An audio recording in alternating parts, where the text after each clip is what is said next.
Y aquí tenemos el tercer ejercicio de hidrodinámica. Nos habla de un depósito muy grande de agua abierto a la presión atmosférica. Se hace un orificio sobre una pared lateral a una profundidad de 5 metros. Tenemos que encontrar la velocidad de salida y luego en la parte superior del depósito se hace una presión 2 veces y media mayor que la atmosférica y la velocidad de salida del agua hay que encontrarla nuevamente en metros por segundo. Entonces aquí tenemos un típico problema de hidrodinámica donde se tiene un tanque o un depósito de agua muy grande y a este depósito de agua se le hace un agujero y en ese agujero o por ese agujero empieza a salir agua. El agujero en este caso está 5 metros por debajo del nivel del agua. Así que tenemos 5 metros y el nivel del agua estaría justamente aquí. En este tipo de problemas, para elegir los puntos a analizar, generalmente se elige el punto que está al nivel del agua. Y el punto 2, en este caso, va a ser el punto de salida, que es donde nos piden cosas.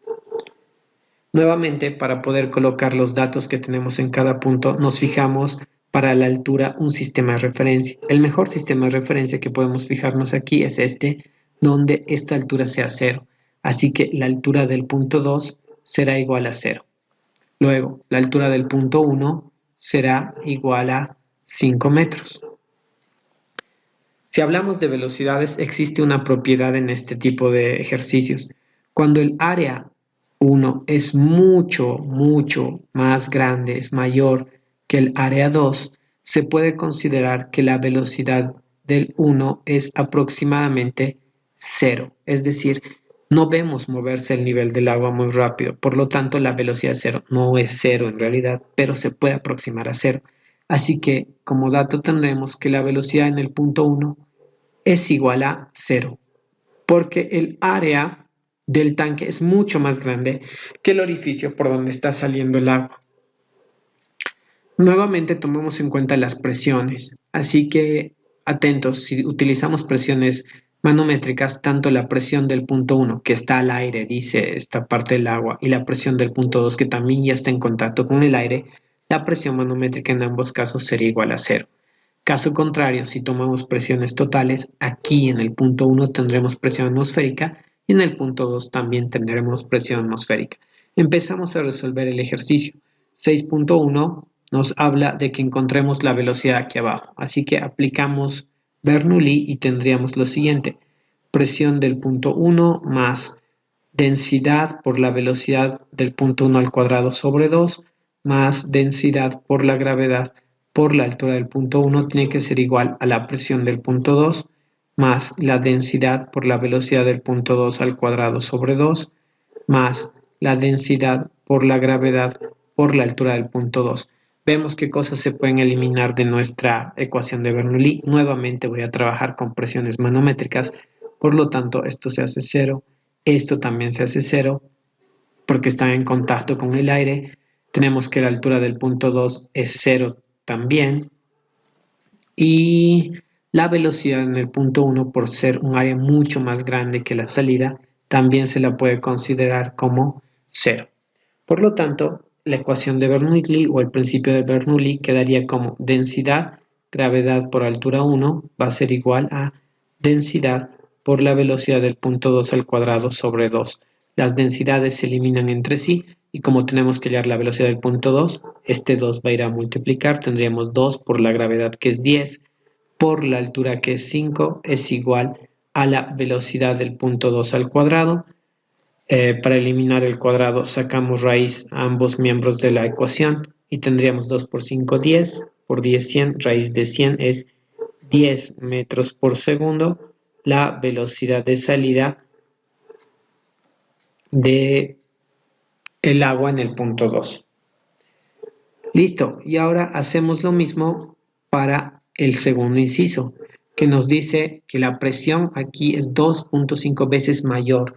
Por lo tanto, en el punto 1 para el 6.2 tenemos que la presión manométrica es igual a 2,5 veces la presión atmosférica. La presión atmosférica se la puede considerar como 101.000 pascales.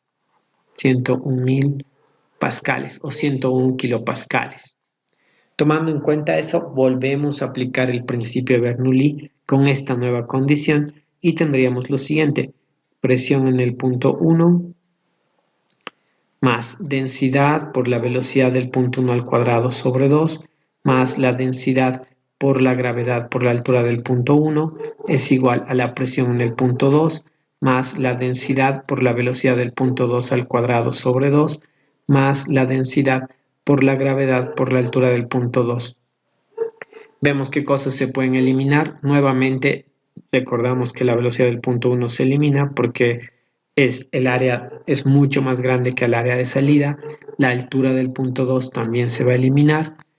La presión del punto 2, si estamos trabajando con manométrica, será también igual a 0 y empezamos a reemplazar. La presión del punto 1 es 2.5 veces la presión atmosférica, es decir, 2,5 multiplicado por 101.000 pascales. Esa es la presión del punto 1 más la densidad. Estamos trabajando con agua, será 1000 por la gravedad, que es 10, por la altura del punto 1, que es 5. Y en el lado derecho de la ecuación nos queda la densidad, que es 1000, multiplicado por la velocidad del punto 2 al cuadrado dividido entre 2. Obviamente esta velocidad va a cambiar, va a ser mayor porque hay mayor presión en el enunciado del apartado 6.2. Así que resolvemos las operaciones respectivas y tendríamos lo siguiente: 302.500, el 2 que está dividiendo pasa a multiplicar, el 1000 pasa a dividir, va a ser igual a la velocidad del punto 2 al cuadrado, sacamos raíz de ambos miembros y haciendo las operaciones en la calculadora tendríamos que el resultado de la velocidad es 24.6 metros por segundo. Y ese es el tercer ejercicio de hidrodinámica con los cuales podrán hacer los ejercicios que tienen en la práctica.